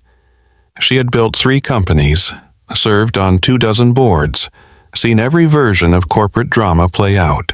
30 years ago, Ruth began I Made a Different Choice. The room held its breath. I was running a company through a hostile takeover attempt. We were bleeding cash. Investors were panicking. My marriage was falling apart because I was never home. My daughter was 12 and needed me, but I had a board meeting, had a strategy session, had a deal that couldn't wait. Ruth's voice remained steady, but something in her eyes had gone distant. I chose the company, told myself it was temporary, that once we stabilized, once we went public, I'd have time. But that time never came. The company grew, the demands increased, and one day I looked up and realized my daughter was 25 and hadn't spoken to me in 6 years. My ex-husband had remarried and was happy. I had a corner office and a legacy and a reputation that meant absolutely nothing to the people I actually loved. She walked to the window, looked out at the city. I've spent 3 decades watching executives make the same choice I made. Sacrificing humanity for success, trading relationships for achievements, building empires on foundations of regret, and every time I stay silent. Because who am I to judge I made the same mistakes? Ruth turned back to the room. But today, I watched a CEO refuse to compromise her integrity even when it costs her everything. I watched someone choose the hard right over the easy wrong. And I realized something. She walked back to her chair. We don't need another CEO who plays the game perfectly. We need a CEO who remembers there are people on the other side of our decisions, who understands that leadership isn't about winning at any cost. It's about building something worth winning. Ruth looked around the table. Ms. Hayes saved this company by walking away from a fraudulent merger. She protected her employee by establishing proper boundaries. She's choosing to protect a whistleblower even when using them would save her reputation. These aren't failures of judgment. These are exactly the decisions we should want our leaders making. She sat down, voice formal now. I move to retain Lauren Hayes as CEO with full authority. I further move that we grant her discretionary power to restructure this company's leadership, firing where rot has been found and promoting where courage lives. All in favor. Hands lifted, not unanimously. 3 people voted against. Grant Wallace and Preston's 2 representatives. But 9 hands up was enough. The motion passed. Lauren felt something break open in her chest. Relief and disbelief and gratitude all at once. Thank you, she managed. Ruth's expression didn't soften. Don't thank me yet. You still have to lead. That means making hard decisions, following through on your principles even when they're inconvenient. And it means cleaning house. She looked at Grant Wallace. Mr. Wallace, security is waiting outside to escort you from the building. Your access has been revoked. We'll discuss severance terms through your attorney. Grant stood face mottled red. This is ridiculous. I've been with this company for 8 years. You can't... Ruth cut him off. We can. And we are. You sabotaged a colleague to advance your own agenda. You've demonstrated that your loyalty isn't to this company's mission but to your personal ambitions. We have no place for that here. 2 security officers entered. Grant looked around the room, searching for allies. Found none. He left with his lanyard swinging his career in pieces. The board meeting continued for another hour. Discussions about the SEC investigation. Plans for how to handle ongoing press. Strategy for rebuilding investor confidence. Lauren participated, but part of her was still catching up to what had just happened. She had won. Not by destroying Richard Oakes, not by playing Preston's game, but by choosing integrity even when it was costly. When the meeting finally ended, people filed out with murmured congratulations and careful distance. This wasn't over. The stock price would need to recover. Investors would need continued reassurance. Preston's family would likely continue fighting through legal channels. But Lauren had her job, and more importantly, she had her principles intact. Ruth was the last to leave. She paused at the door, looked back at Lauren, who stood alone in the empty boardroom. "Your father would be proud." The words hit harder than Lauren expected. She nodded, not trusting her voice. Ruth continued, "But don't let pride make you soft. The people who voted against you today will be looking for every mistake, every slip, every moment they can point to as proof you should have been removed. Lead well. Lead strong.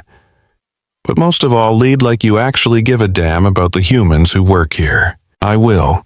"Good." Ruth opened the door, then added, "And Lauren, that man you're in love with, the single father. Invite him to the holiday party. It's time we stopped pretending that successful people don't have personal lives." Then she was gone. Lauren stood alone in the boardroom, surrounded by water glasses and documents, and the residue of a battle she had somehow won. Through the windows, Seattle sparkled in rare November sun. Somewhere in that city, Ethan was probably making lunch for Mia, living a Thursday that didn't depend on corporate drama. Lauren pulled out her phone, texted him. "I kept the job." His response came immediately. "Never doubted it." Then Mia says this calls for ice cream celebration. "You busy tonight?" Lauren smiled. Never too busy for ice cream. She gathered her papers, straightened her suit, and walked out of the boardroom with her head high. In the hallway, employees who had been watching from a distance offered hesitant smiles. Word traveled fast. She had survived. No, Lauren thought. Not survived. Chosen. There was a difference. That evening, she sat in Ethan's kitchen eating chocolate ice cream with too many sprinkles, while Mia narrated an elaborate story involving 3 different stuffed animals and a heist at the zoo. Ethan leaned against the counter watching them both with an expression that made Lauren's heart do complicated things. When Mia finally ran out of steam and wandered off to play, Ethan came to sit beside Lauren at the table. "How does it feel?" he asked quietly. "Scary, overwhelming, right." He took her hand, threaded their fingers together. "You know, this is just the beginning. Preston won't stop. The stock price won't fix itself overnight. There will be more battles. I know. And you're still choosing this. The hard way. The honest way." Lauren looked at their joined hands. Thought about her father, who had chosen integrity and paid for it. Thought about Ruth, who had chosen success and paid differently. Thought about Richard Oakes, still hiding because the world punished honesty as often as it rewarded it. Then she thought about Mia playing in the next room without guile or calculation. About the kind of world she wanted that little girl to inherit. "Yeah," Lauren said, "I'm still choosing this." Ethan lifted her hand, kissed her knuckles gently. "Then so am I." Through the window, night was falling over Seattle. Lights coming on across the city like promises. Tomorrow would bring new challenges. New tests of the principles she had barely managed to hold today. The fight wasn't over. But tonight she was sitting in a kitchen that smelled like vanilla and safety, with a man who saw her completely and didn't flinch listening to a 5-year-old narrate world-saving adventures. Tonight she had won what mattered. The weeks between Thanksgiving and Christmas passed in a rhythm Lauren had never experienced before. Work remained demanding. The SEC investigation into West Edge continued generating headlines and depositions and legal fees that made their CFO wince. The stock price crept upward slowly, investor confidence returning in cautious increments. Preston's family hired a PR firm that specialized in reputation management, flooding business publications with carefully crafted narratives about misunderstandings and overzealous competitors. But Lauren went home most evenings.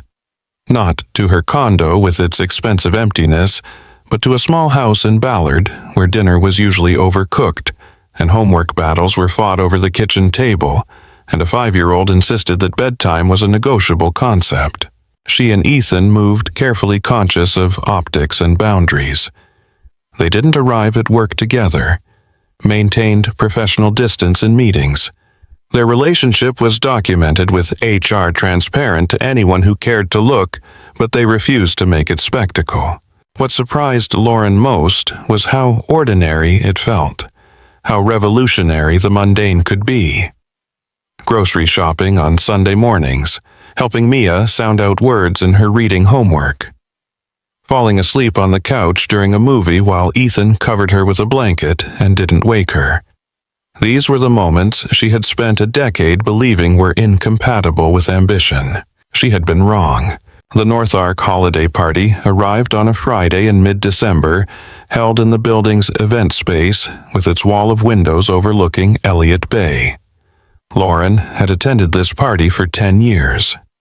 Usually left early, smiled at the right people, made appropriate small talk, counted down the minutes until she could escape back to work that felt more comfortable than celebration. This year, she arrived with Ethan. They walked in together, his hand at the small of her back, and the room's energy shifted. Conversations paused mid-sentence. Heads turned. Lauren felt the weight of attention and judgment and curiosity, but Ethan's steady presence beside her made it bearable. Ruth Delgado approached a first champagne-in-hand expression inscrutable. "Ms. Hayes, Mr. Cole." She nodded to them both. "I'm glad you could make it." "Thank you for the invitation," Lauren said. Ruth's eyes sparkled slightly. It wasn't an invitation. It was a directive. She glanced around the room at people still staring, and apparently good entertainment for people who need to learn that leadership has a personal life. She walked away, leaving Lauren and Ethan smiling at each other. The evening unfolded in fragments. Colleagues approaching carefully, some offering genuine congratulations. Others clearly curious about the relationship that had generated so many headlines. Lauren's VP of Engineering. A woman named Sarah Kim, who rarely socialized, pulled Lauren aside near the dessert table. "I wanted to say thank you," Sarah said quietly, "for showing us it's possible. I've been hiding that I have kids for 3 years.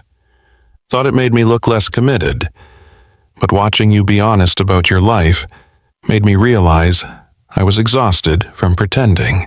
Lauren felt something shift in her chest. "You shouldn't have to hide that. I know that now." Sarah smiled slightly. "My daughter's school play is next week. First one I'm not going to miss because of a fake meeting." She walked away, and Lauren understood that leadership wasn't just about boardroom decisions. It was about permission, showing people that success and humanity could coexist. Later, Lauren found herself on the rooftop terrace needing air. The city sparkled, below ferries cutting lines across dark water, the Olympics rising pale in the distance. Snow had started falling, fat flakes that melted on contact, but made the world feel suspended. She heard footsteps behind her. Ethan joined her at the railing, not touching, but close enough that she felt his warmth. "Penny, for your thoughts." Lauren smiled, just thinking about how different this year was supposed to be. "This time last year, I was engaged to Preston, planning a wedding that would have been all ice sculptures and strategic seating, counting down to a merger that would have destroyed everything my father built. And now I'm standing in the snow with someone who makes me forget to be afraid." Ethan turned to face her fully. The party sounds drifted through the doors behind them, muted and distant. Snowflakes caught in his hair on his shoulders. His eyes held something Lauren had learned to recognize over the past months. Certainty wrapped in vulnerability. "Lauren," he said quietly, I need to tell you something." She waited, heart suddenly racing. "Mia asked me this morning when you were moving in with us. She's been packing a box of things she thinks you'll need in your room. Art supplies, the good blanket, a nightlight shaped like a star because she says everyone needs a star." Lauren's breath caught. I told her we had to have a conversation first. An important one. He reached into his pocket, pulled out a small box, opened it to reveal a ring that was simple and perfect. A single stone set in a band that looked like it would fit her exactly. "This isn't a merger," Ethan said, voice steady. "No synergies, no strategic advantages. Just my heart, if you'll have it. Just a life built on showing up and choosing each other when it's easy and when it's impossibly hard. Just love that refuses to fit in anybody's plan except ours." He took a breath. "Mia and I were a package deal. She's loud at breakfast and terrible at putting away laundry, and she will definitely want you to read the same book 17 times in a row. She has nightmares sometimes about losing people she loves. And I can't promise this will be easy because grief lives in our house and probably always will." His voice softened. "But I can promise that we'll choose you every day, that our home will be yours, that whatever comes next, we'll face it together. So, Lauren Hayes, will you marry me?"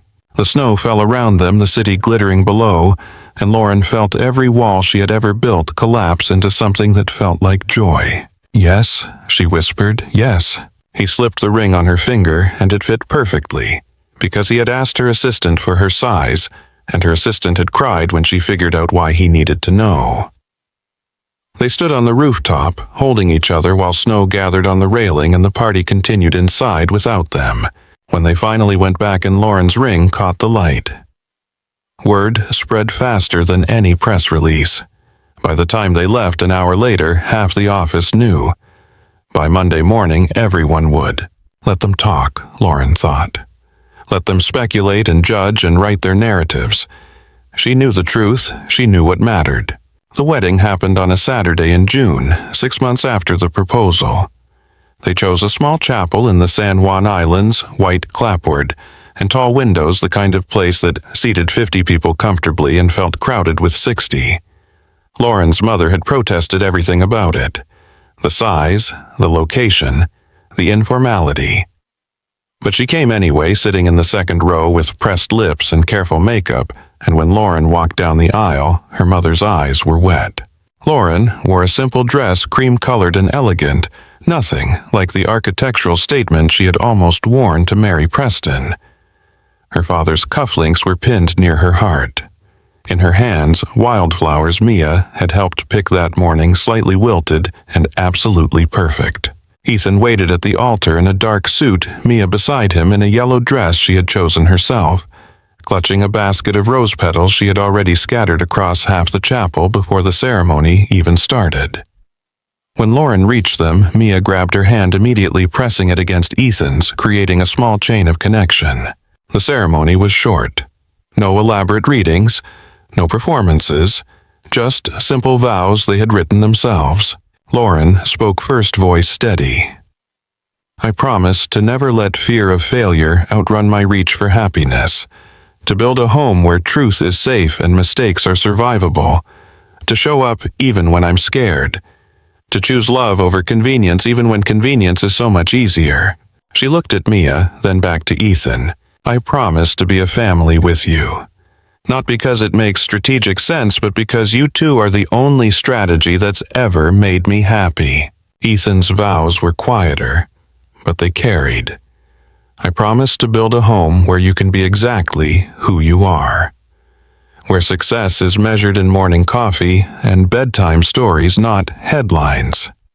Where we choose each other every single day in small ways that add up to a life." He glanced at Mia, who was now trying to organize the remaining flower petals by color. "We promise that you're ours. Not just mine. Ours. A family that chose itself." The kiss was gentle and certain. Mia cheered and threw her sorted petals in the air, creating chaos and beauty in equal measure. And in the second row, Lauren's mother dabbed her eyes with a handkerchief and managed something that almost looked like a smile. The reception was held in the chapel's garden-long tables under strung lights, food from a local restaurant that specialized in ingredients they grew themselves. Ruth Delgado gave a toast about courage and second chances that made everyone slightly uncomfortable in the best way. Sarah Kim's kids ran through the garden chasing fireflies. Ethan's parents, who had flown in from Arizona, kept pulling Lauren aside to hug her and tell her how happy Ethan looked, how long it had been since they'd seen him laugh like this. Lauren danced with Ethan as the sun set his hand warm on her waist, her head against his shoulder. The DJ played something old and slow, and around them their people swayed and talked and celebrated without urgency. Mia had fallen asleep under a table, curled up on someone's jacket, and nobody had the heart to move her. "This is good," Lauren whispered. Ethan pulled back slightly to look at her. Yeah. Better than ice sculptures. So much better than ice sculptures. He spun her once, gentle and certain, and Lauren laughed. A real laugh, the kind she had forgotten she could make. The kind that came from a place where fear used to live and joy had taken up residence. A year later, Lauren sat on the front porch swing of a house that was now legally hers too. Not the Ballard rental, but a purchase they had made together in Maple Leaf. 3 bedrooms, a yard big enough for a garden, a kitchen that fit all 3 of them comfortably when they cooked together on Sunday mornings. The afternoon sun cut across the lawn where Ethan chased Mia through the sprinkler, both of them soaked and laughing. Water arced in rainbows. The grass needed mowing. Lauren's laptop sat beside her work she had intended to finish but kept ignoring in favor of watching her family be ridiculous. Her phone buzzed. A news alert. Federal prosecutors had announced indictments against 3 West Edge executives, including Preston's father, for securities fraud and wire fraud. Preston himself had accepted a plea deal, reduced charges in exchange for testimony. The hotel chain was being sold to cover penalties and settlements. Lauren read the headline twice, felt something release in her chest. Not triumph, just closure. The truth had caught up eventually, the way truth tended to when enough people decided to stop hiding it. She closed the alert, set the phone aside. Ethan collapsed on the steps, dripping and breathless. Mia sprinted past him, shrieking about water wars and victory.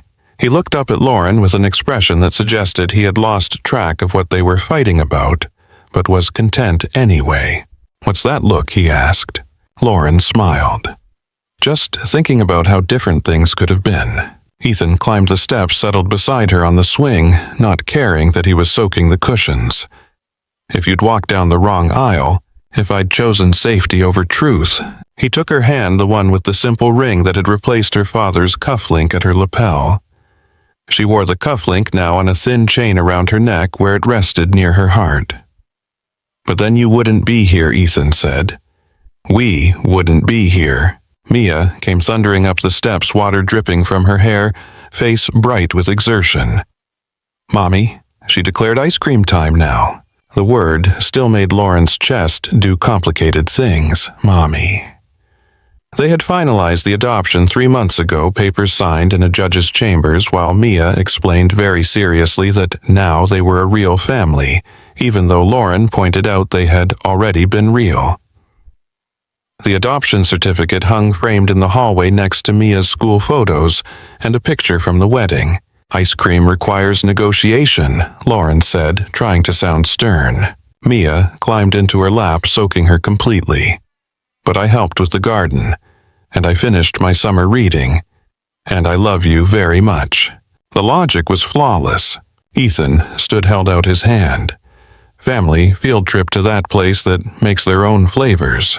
Lauren took his hand, let him pull her up.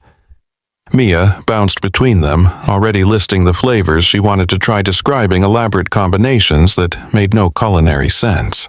They walked to the car together, a unit of 3, leaving behind laptops and work calls, and the weight of being CEO. That weight would be there tomorrow. Investors to reassure. Strategy to execute. A company to lead through whatever came next. But tonight was for lavender ice cream and Mia's terrible jokes, and the way Ethan looked at Lauren like she was exactly what he had hoped for. Tonight was for the life they had chosen when easier options had been available. Inside the house, the memory board hung in the hallway photos, accumulating faster than wall space. Lauren at Mia's kindergarten graduation. The three of them, camping tent, slightly collapsed behind them, everyone laughing. Ethan teaching Lauren to make his mother's sauce, her apron covered in tomato stains. Mia's first loose tooth, her gap-toothed grin enormous. And in the corner, carefully placed a new photo. Sarah, Ethan's wife, who had been gone 3 years holding newborn Mia. Not hidden anymore. Part of their story. Part of what made them who they were. The house glowed in the fading light windows, bright with living. Down the street, neighbors watered gardens and called children home. The ordinary machinery of summer evenings, beautiful in its predictability. Lauren paused at the car, looked back at the house that held everything she had built by choosing truth over convenience, love over fear, hard right over easy wrong. The porch swing still moved slightly, pushed by evening breeze. The sprinkler created small rainbows in the grass. The kitchen light glowed warm through the window. She thought about the woman she had been a year ago, standing in a bridal suite feeling like she was suffocating in silk. Thought about her father, who had believed that integrity was its own reward, even when the world suggested otherwise. Thought about Ruth Delgado, relearning at 65 that success without humanity was just expensive loneliness. "Mommy, you coming?" Mia called from the car, already buckled in, ready for the next adventure. "Coming," Lauren called back. She climbed into the passenger seat. Ethan started the engine. Mia launched into an elaborate explanation of why strawberry and pickle ice cream would definitely taste good together. And Lauren laughed, reaching for Ethan's hand, feeling the weight of the ring she wore, the life they were building, one ordinary evening at a time. The car pulled away from the house that glowed like it remembered winter and was grateful for summer. Behind them, the city sparkled toward twilight. Ahead, an ice cream shop and a family debate about flavors and the simple joy of not having to choose between success and happiness. Lauren had spent a decade believing those things were incompatible, had built walls and made compromises and convinced herself that love was a luxury she couldn't afford. She had been wrong about so many things, but she had been right about this, that courage wasn't fearlessness. It was choosing truth even when your hand shook. It was walking away from safety toward something uncertain and real. It was standing on a porch in a ruined wedding dress and saying the words that terrified you most. It was building a life on integrity instead of strategy, and discovering that the life you built was so much bigger than anything you had planned. The ice cream shop came into view, bright and welcoming. Mia unbuckled before the car had fully stopped, ready to run toward sweetness and summer. Ethan laughed, telling her to wait, reaching for her hand. And Lauren sat for just a moment, holding on to this, the three of them together, choosing each other, building something that would outlast headlines and scandals, and every person who had ever doubted that love and ambition could share the same address. Then she opened her door and followed her family inside toward ice cream and laughter, and all the ordinary magic of a life well chosen.